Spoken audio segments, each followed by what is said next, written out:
बिहार की सियासत में जब तक कोई नया सस्पेंस न हो तब तक पटना के चाय खानों की सुबह मुकम्मल नहीं होती। इस बार सियासी पारा चढ़ाया है राजधानी पटना की बांकीपुर विधानसभा सीट पर होने वाले उपचुनाव की चर्चा ने।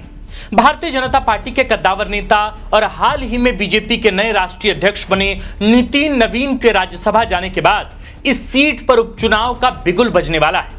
इस सीट पर होने वाले उपचुनाव को लेकर सबसे ज्यादा चर्चा जिस बात को लेकर हो रही है वह यह कि जनसुराज के सूत्रधार प्रशांत किशोर खुद यहां बतौर उम्मीदवार उतरने वाले हैं। अंदर खाने से खबर आ रही है कि 2025 के विधानसभा चुनाव में शून्य पर आउट हुई जनसुराज पार्टी इस दाग को धोने के लिए बांकीपुर के रण में खुद अपने सबसे बड़े सिपह सालार यानी प्रशांत किशोर को उतारने की ख्वाहिश रखती है। जनसुराज के नेताओं के बयान से ऐसी चर्चा को बल मिला है।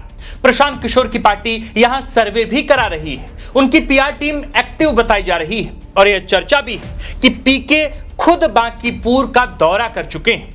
मगर ठहरिए, राजनीति में जो दिखता है ना वो होता नहीं है और जो होता है वो अमूमन हेडलाइंस में दिखता नहीं। बांकीपुर की सड़कों पर भले ही प्रशांत किशोर के खुद चुनाव लड़ने का हल्ला चरम पर हो, लेकिन अगर आप इन दावों की परतें उखाड़ेंगे और ठंडे दिमाग से आंकड़ों का गुणा गणित करेंगे तो यह साफ हो जाएगा कि प्रशांत किशोर के खुद चुनावी मैदान में उतरने की संभावना ना के बराबर है।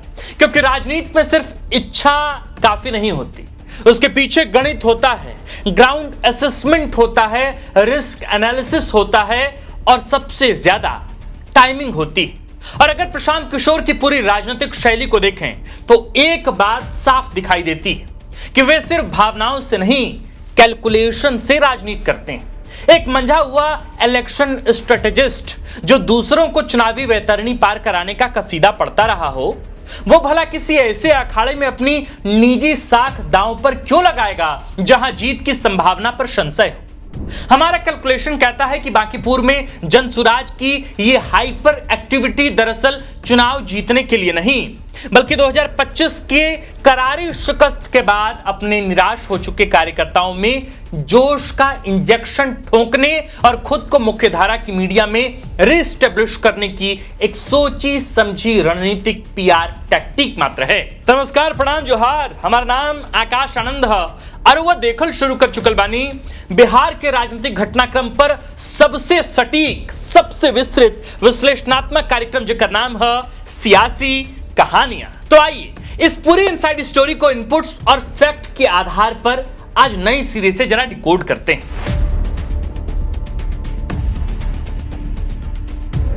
बांकीपुर में प्रशांत किशोर के चुनाव लड़ने की चर्चा यूं ही शुरू नहीं हुई है, इसके पीछे कई राजनीतिक संकेत और घटनाएं हैं। सबसे पहले जनसुराज के वरिष्ठ नेताओं ने खुद इस संभावना को हवा दी है। पूर्व विधायक कमल किशोर ने सार्वजनिक रूप से कहा कि अगर सब ठीक रहा तो प्रशांत किशोर खुद बांकीपुर से उम्मीदवार यानी कि कैंडिडेट हो सकते हैं। जनसुराज के प्रदेश अध्यक्ष मनोज भारती ने भी कहा कि उनकी निजी राय में पीके को चुनाव लड़ना चाहिए। इसके बाद राजनीतिक अटकलें और तेज हो गई। सूत्रों के मुताबिक इन इलाकों में जनसुराज की बैठकें हुई हैं, लोगों से फीडबैक लिया गया, सवाल पूछा गया कि प्रत्याशी कौन बेहतर होगा और प्रशांत किशोर को लेकर जनता की राय क्या है, यानी जमीन टटोली जा रही है। चर्चा यह भी है कि प्रशांत किशोर खुद बांकीपुर का दौरा कर चुके हैं। उनकी टीम इलाके का पॉलिटिकल मैपिंग कर रही है, पीआर नेटवर्क पूरी तरीके से एक्टिवेट है। अब सवाल उठता है कि आखिर अचानक प्रशांत किशोर के खुद चुनाव लड़ने की बिसात क्यों बिछाई जा रही। इसके पीछे कोई राजनीतिक सूझबूझ नहीं बल्कि क्रेडिबिलिटी का क्राइसिस यानी विश्वसनीयता का संकट है। 2 अक्टूबर 2024 को बड़े तामझाम के साथ जनसुराज पार्टी का गठन हुआ था। प्रशांत किशोर ने गांव-गांव, पांव-पांव घूमकर नैरेटिव सेट किया। 2025 के बिहार विधानसभा चुनाव में उन्होंने सूबे की 243 में से 238 सीटों पर अपने मोहरे उतारे, लेकिन जब ईवीएम खुली तो जनसुराज का गुब्बारा फुस हो गया। पूरी पार्टी शून्य पर ढेर हो गई। सिर्फ एक सीट मरहोड़ा में वे दूसरे नंबर पर आ पाए और पूरी सूबे में उन्हें महज 3.4% वोट शेयर यानी करीब करीब 16,77,000 वोट मिले। इस करारी हार ने ब्रांड पीके के वजूद पर ही सवालिया निशान लगाया। विरोधी तंज कसने लगे कि पीके सिर्फ बैक स्टेज के मैनेजर हैं, जमीनी नेता नहीं है। याद करिए 2025 के आम चुनाव में उन्होंने तेजस्वी यादव के खिलाफ राघोपुर से भी ताल ठोकने का दांव खेला था, वहां का दौरा भी किया, लेकिन ऐन वक्त पर किनारे हो गए। अब बांकीपुर के शहरी और पढ़े लिखे वोटर्स के बीच खुद को फ्रंट पर रखकर चर्चा करवाना पीके की मजबूरी है। वे इस हल्ले के जरिए अपने कैडर को यह मैसेज देना चाहते हैं कि कप्तान भागा नहीं है, बल्कि वो सीधे बीजेपी के सबसे मजबूत किले में घुसकर लड़ने का दम रखता है।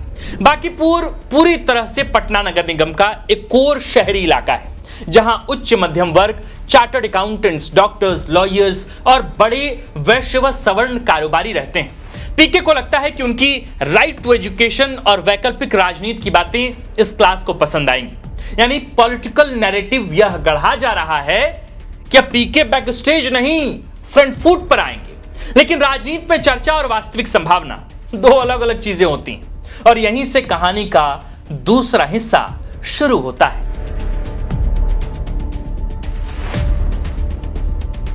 डेटा और ग्राउंड रियलिटी के एक्सपर्ट प्रशांत किशोर खुद चुनाव क्यों नहीं लड़ेंगे, इसकी 4 सबसे बड़ी और तार्किक वजह हैं। नंबर 1, खुद चुनाव लड़ने से परहेज और नीतीश स्टाइल का मोह। प्रशांत किशोर की पूरी राजनीति को देखें तो एक बात साफ दिखती है, वे चुनाव लड़ने से ज्यादा चुनाव मैनेज करना पसंद करते हैं। 2025 विधानसभा चुनाव में भी राघोपुर से तेजस्वी यादव के खिलाफ उनके उतरने की चर्चा जोरदार थी। वे राघोपुर गए, ग्राउंड असेसमेंट किया, राजनीतिक माहौल देखा, लेकिन आखिरकार चुनाव नहीं लड़े। क्यों? क्योंकि प्रशांत किशोर जानते हैं कि राजनीति में नेतृत्वकर्ता की हार सिर्फ एक सीट की हार नहीं होती, वह पूरे संगठन का मनोबल तोड़ सकती। 2025 में उनके सभी उम्मीदवार चुनाव हार गए, लेकिन अगर उसी चुनाव में खुद प्रशांत किशोर भी हार जाते तो जनसुराज को दोबारा खड़ा करने के लिए नैतिक ऊर्जा जुटाना बेहद मुश्किल हो जाता। यानी उन्होंने वही किया जो एक इलेक्शन स्ट्रेटेजिस्ट करता है, रिस्क को कंट्रोल किया। दरअसल पीके की शैली हमेशा कुछ नीतीश कुमार जैसी रही है। पार्टी चलाइए, नैरेटिव गढ़िए, सिस्टम बनाइए, लेकिन हर चुनाव खुद मैदान में उतरना जरूरी नहीं। नंबर 2 वजह क्या है जिसके आधार पर हम कह रहे हैं कि पीके चुनाव नहीं लड़ेंगे? तो इसके पीछे की वजह है आंकड़ों का गणित और बांकीपुर का इतिहास, भूगोल। एक इलेक्शन स्ट्रेटेजिस्ट हमेशा कैलकुलेटेड मूव चलता है, और बांकीपुर के आंकड़े पीके के पक्ष में दूर दूर तक नहीं।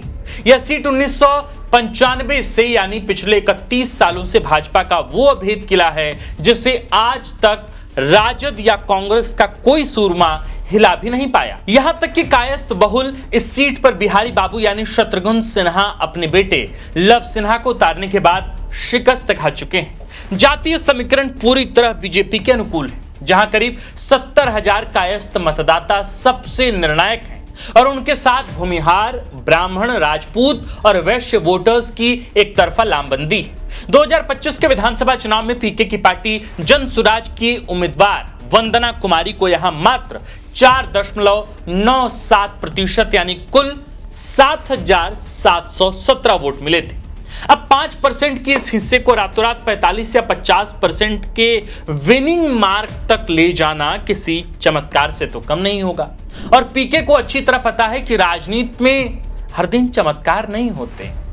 अब तीसरी वजह पर गौर करते हैं। बांकीपुर में बीजेपी के राष्ट्रीय अध्यक्ष नितिन नवीन और सत्तारूढ़ दल का दबदबा है। बांकीपुर सिर्फ बीजेपी की पारंपरिक सीट नहीं, बल्कि यह भाजपा के वर्तमान राष्ट्रीय अध्यक्ष नितिन नवीन का पैतृक गढ़ है। 1995 से उनके पिता नवीन किशोर सिन्हा और 2006 से खुद नितिन नवीन यहां से अजय रहे हैं। चूंकि नितिन नवीन खुद अब दिल्ली की कमान संभाल रहे हैं, इसलिए यह सीट उनकी व्यक्तिगत प्रतिष्ठा से जुड़ी है। उम्मीदवार भले ही संजय मयूख, अजय आलोक या रणवीर नंदन में से कोई कायस्थ चेहरा बने, लेकिन माना यही जाएगा कि चुनाव नितिन नवीन खुद लड़ रहे हैं। बिहार में बीजेपी की नई सरकार बनी है, और अमूमन उपचुनाव में सत्ताधारी दल का पलड़ा भारी रहता है, क्योंकि पूरा सरकारी तंत्र और संसाधन उनके पास होते हैं। पीके ऐसा आत्मघाती जोखिम कभी नहीं लेंगे जिससे उनका पूरा करियर ही मटियामेट हो जाए। चौथी और आखिरी वजह यह कि बगैर ठोस नैरेटिव मैदान में उतरना पीके की शैली है ही नहीं। देखिए, प्रशांत किशोर हमेशा नैरेटिव की लड़ाई लड़ते हैं। उन्होंने नीतीश कुमार के लिए फिर से नीतीश कुमार जैसा नारा गढ़ा था, लेकिन बांकीपुर में वे किस मुद्दे पर नैरेटिव गढ़ेंगे? यहां भाजपा की नई नवेली सरकार के खिलाफ जनता में कोई बड़ा आक्रोश या मुद्दा नहीं है। नीति नवीन के खिलाफ एंटी इनकम्बेंसी शून्य के बराबर है, जिसका सबूत यह है कि 2020 के चुनाव में उन्हें 59.6% वोट मिले थे, जो 2025 में बढ़कर 63.25% हो गए। जब विरोधी का वोट शेयर हर चुनाव में ग्राफ ऊपर की ओर खींच रहा हो और आपके पास उन पर वार करने के लिए कोई मजबूत स्थानीय मुद्दा ना हो, तो पीके जैसा चतुर रणनीतिकार मैदान में उतरकर अपनी बची खुची साख का कबाड़ा कभी नहीं करेगा।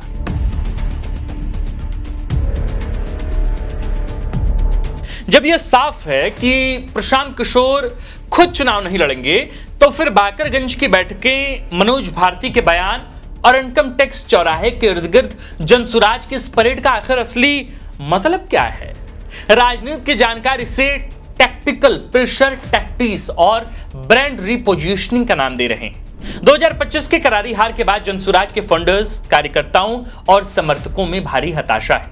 अगर पार्टी या यूं कहें कि पीके चुप बैठ जाते, तो पार्टी संगठन ताश के पत्तों की तरह बिखर जाते। इसलिए बांकीपुर जैसी हाई प्रोफाइल वीआईपी सीट को चुनकर खुद के लड़ने की चर्चा उड़ाना एक बेहतरीन हेडलाइन मैनेजमेंट है। इसके जरिए पीके मीडिया का पूरा फोकस अपनी तरफ खींच रहे हैं। वे बीजेपी के समानांतर अपनी मौजूदगी दर्ज कराना चाहते हैं। इस पूरी कवायद का असली अंत यह होगा कि अंत में जनसुराज की एग्जीक्यूटिव कमेटी जनता के फीडबैक का बहाना बनाकर प्रशांत किशोर की जगह किसी स्थानीय सवर्ण या वैश्य चेहरे को उम्मीदवार घोषित कर देगी। ऐसा करके पीके खुद को सुरक्षित भी रख लेंगे और यह नैरेटिव भी सेट कर देंगे कि उन्होंने बीजेपी के गढ़ में घुसकर अपनी पार्टी का झंडा बुलंद किया। कुल मिलाकर बांकीपुर का यह उपचुनाव बेहद दिलचस्प होने जा रहा है, इसमें कोई शक नहीं है। बीजेपी अपने राष्ट्रीय अध्यक्ष के इस अभेद किले को और भारी मतों से जीतने के लिए अपनी पूरी मशीनरी झोंकने को तैयार बैठी है। वहीं जनसुराज इस पूरे माहौल का इस्तेमाल अपनी खोई हुई क्रेडिबिलिटी को वापस पाने के लिए कर रही। प्रशांत किशोर के चुनाव लड़ने की चर्चाएं हवा में तैरती रहेंगी, टीवी डिबेट्स की रौनकें बढ़ती रहेंगी। जनसुराज भी शायद इस सस्पेंस को जल्द खत्म नहीं करना चाहेगी, क्योंकि राजनीति में कभी कभी चर्चा भी रणनीति होती है। लेकिन अगर प्रशांत किशोर की पूरी राजनीतिक शैली, उनकी कैलकुलेटेड पॉलिटिक्स और बांकीपुर का ग्राउंड रियलिटी देखें, तो फिलहाल संभावना ज्यादा इसी बात की दिखती है कि वे खुद मैदान में उतरने से बचें, क्योंकि प्रशांत किशोर सिर्फ चुनाव नहीं देखते, वे चुनाव के बाद बनने वाले नैरेटिव को भी ध्यान में रखते हैं। और शायद वे यह रिस्क नहीं लेना चाहेंगे जहां हार सिर्फ हार नहीं होगी, बल्कि उनकी पूरी राजनीतिक परियोजना पर सवाल बन सकती। अब हमारा आखिरी सवाल रहुआ लोकसभा की रहुआ पूरा मुद्दा प्रकाश सोचतनी का बांकीपुर सीट पर होके वाला उपचुनाव में का वाकई प्रशांत किशोर चुनाव लड़ी हैं? रहुआ जे भी सोचतनी प्रशांत किशोर के चुनाव लड़ला के चर्चा पर जे कुछ भी विचार बा, रहुआ कमेंट पे हमरा लिख के जरूर बताई। बाकी दरखास्त बा कि देखत रही द फोर्थ पिलर। बाकी अगर पहली दफा देख रहा बनी, पहला बार देखत तनी, तो यह इल्तिजा बाकी रहुआ द फोर्थ पिलर के सब्सक्राइब कर ली। रहुआ फेसबुक चाहे इंस्टाग्राम पर देखत नहीं तो हमनी कुल के उजा फॉलो कर सके नहीं। बाकी कमेंट में अपन राय जरूर दी ही। बाकी देखत रही द फोर्थ पिलर। हमारा नाम आकाश आनंद है, कैमरा के पीछे हवन विकी, और ये खबर स्क्रिप्ट रिसर्च कंटेंट के लिखले हवन देश के वरिष्ठ पत्रकार शंभुनाथ चौधरी सर। शुक्रिया।